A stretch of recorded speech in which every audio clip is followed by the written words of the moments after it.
Sam Petroda ji, Virendra Sharma, Member of Parliament,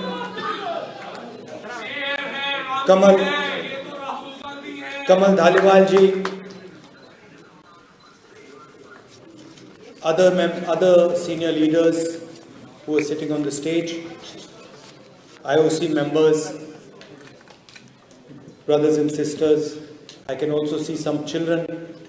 So all of you, I'd like to welcome all of you and thank you for coming here today.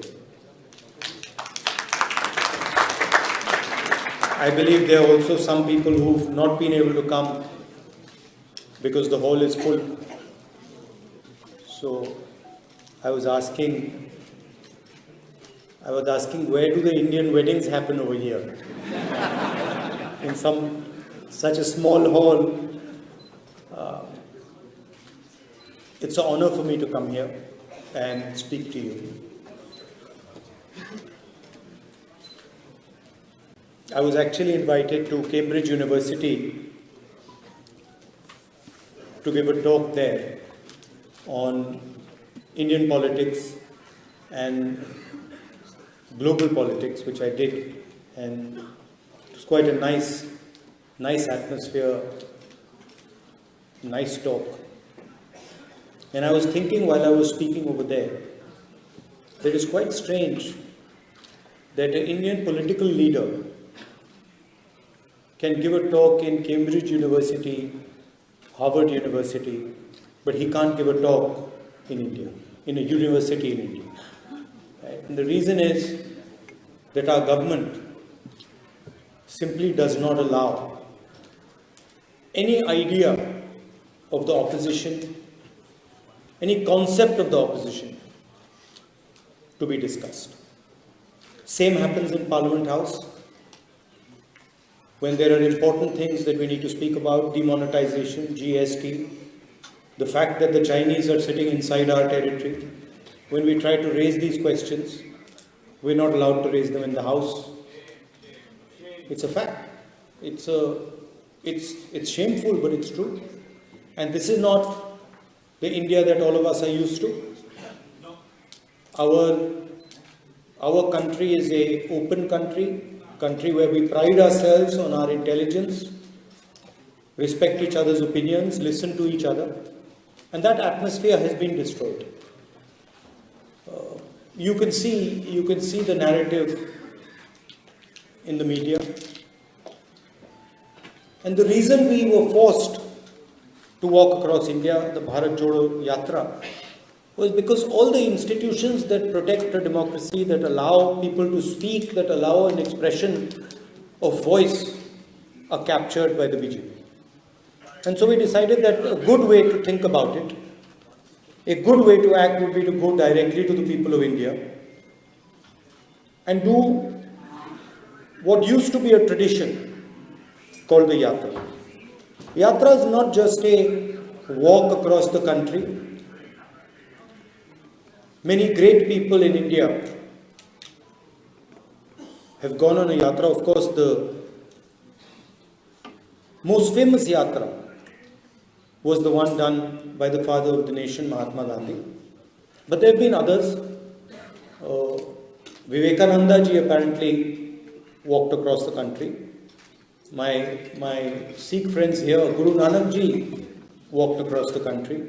Buddha walked across the country. So there's a list of people who have used this idea of the yatra. And the yatra is actually introspection. It is an attempt to understand what is going on in the country, an attempt to listen to people, but also an attempt to understand the voice of the people and express the voice. So it was a wonderful experience for me. I started in Kanyakumari and we went all the way to Kashmir. Thousands of kilometers in the heat, in rain, in the snow. And we got to understand our country in great detail. We spoke to thousands and thousands of people, farmers, little children like you. What's your name? Huh? Sorry? Samrat Singh. So kids like Samrat Singh, we met thousands of them. We met youngsters who are unemployed, asking, the most interesting thing was that the biggest issues in India today are unemployment, price rise, and the violence that Indian women face. That third one is a hidden issue, nobody speaks about it. But when you walk across India and you talk to people, those are the three things that you hear. Most women complaining about the violence that they're facing, the fact that they are worried to walk on the streets of our country, huge amount of unemployment, and price rise, and the concentration of wealth. One or two business people controlling pretty much every business. Everybody knows the name. He's become especially famous lately. You can see a lot of sort of reports about his wealth. Huh? Yeah, so you can see that, and it's at the expense of the Indian people, because when there is no competition in a country, right, and one person is making all the money because of his political connections, the strength of the country, the energy of the country is wasted and weakened. So one of the things that we've been pushing is that we need to allow as many youngsters who want to enter business. We need to support all of them. We need to make sure that the banking system doesn't just work for one or two people, but works for youngsters, for millions of people who want to build a business. So these are the type of things that we discussed on the Yatra. And it was a very good experience. Also, I'd like to thank many of you who walked with us. You came from different parts of the world. You came from England, you came from the United States, from Canada, from Japan. From all over the world, people came and walked with us. So that helped us. You helped us with your support and your energy. So that I'd like to thank all of you for that. So that was the experience of the Yatra. And the interesting thing to me was that what the people of India were saying, unemployment, prices, concentration of wealth, Mr. Adani, it's not in the media at all. In the media we see anger, hatred, violence. Then we see Bollywood, Aishwarya Rai, Salman Khan, cricket. We see all these things, but we don't see the real issues that the people of India are facing. So that was quite a learning experience for me. The other thing that some of the speakers alluded to, we walked for almost 4,000 kilometers.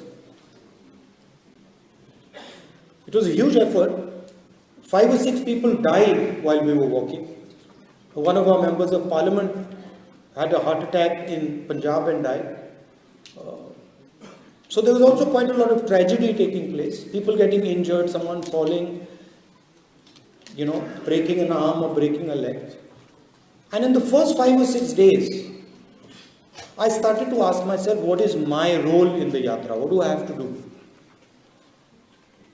And after thinking about it for a while, I decided that my role was that whoever came into the Yatra, regardless of whether they were rich or poor, young or old, male or female, I decided that my role would be to make them feel that when they walked inside the room, when they entered the Yatra and they came to speak to us, that they should feel that they had come back home. Right? They should get a feeling that they had come back home and they were not speaking to a politician, but they were speaking to their brother, their friend. That was the idea I had, and I told the people who were working with me that, listen, we have to respect every single person who comes, and he has to feel that he has come home. And when he leaves, he must feel that he has left home, that we don't want a political relationship with him, We want an emotional family relationship with him or her. And that is a very powerful thing, because the moment we started to behave like that, the moment we started to say, look, we are going to treat people with respect, immediately the people who were coming started to treat us like family. And you must have seen some of the pictures where it was as if we were meeting our family members. People hugging us, people telling us very emotional things. That was also a very powerful thing in the yatra. And the other thing I noticed was that throughout this walk, people of all religions came, all castes came, all languages came, but there was no anger, no hatred, no violence, no disrespect.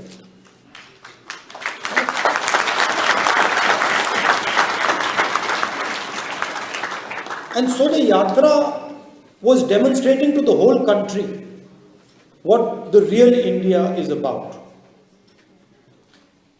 What Indian values are, what our religions tell us, what our different languages tell us, what our different cultures tell us, that we are one country with many, many different ideas, and we have the capability of living together harmoniously, without hatred, without anger, without disrespect.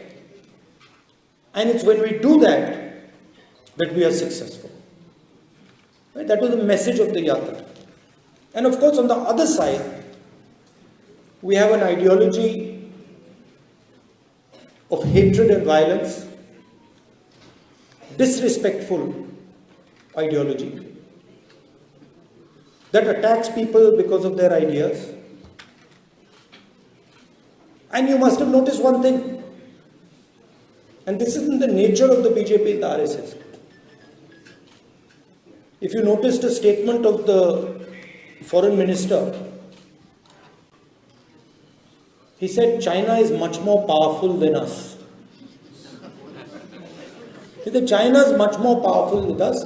How can I pick a fight with them? Matlab, at the heart of the ideology is cowardice.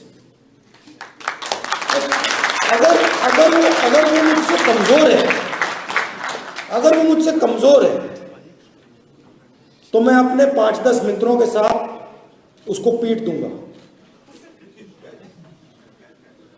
मगर अगर वो RSS वालों से तगड़ा है तो भी भाग जाते हैं।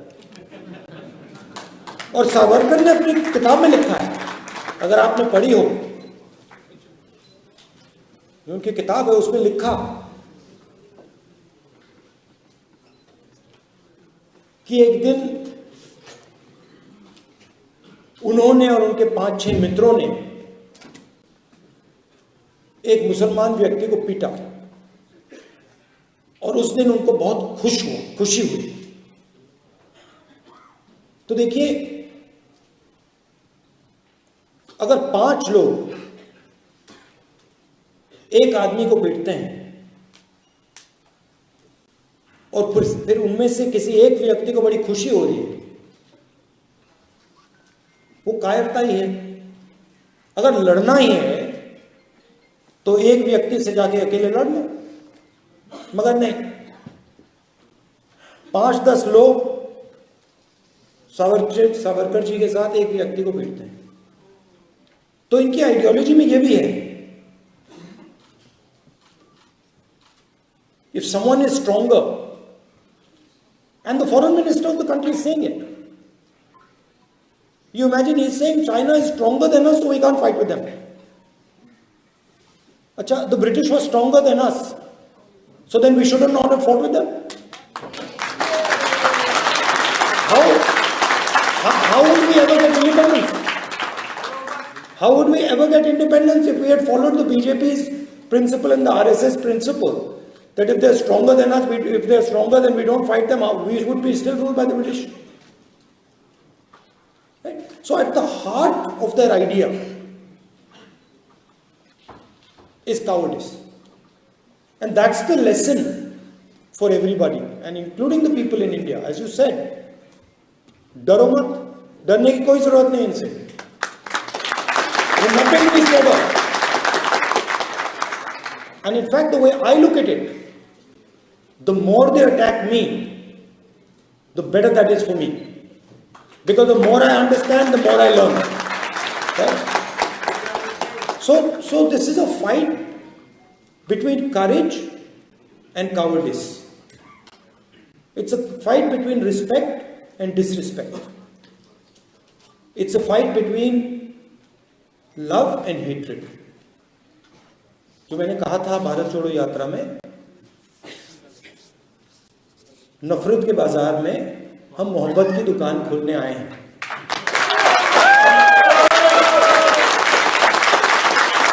And that is the message that I would leave you.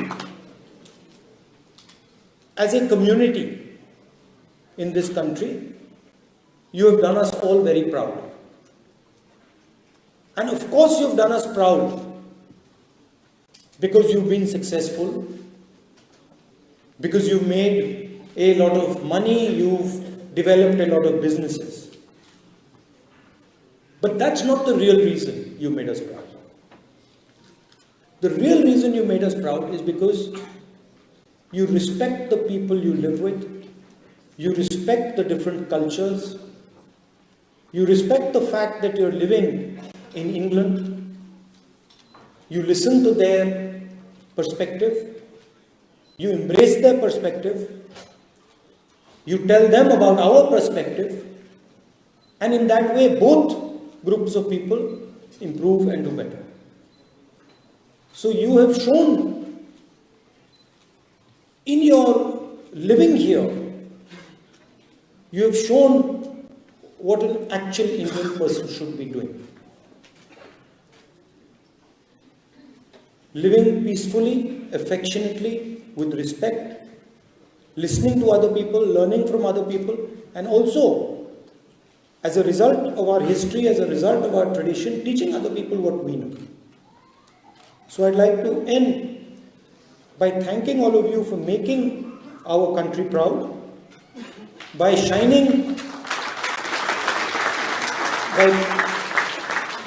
being a shining example of what it means to be Indian, of being respectful, of being loving and affectionate to everybody around. Thank you very much. Jai Hind.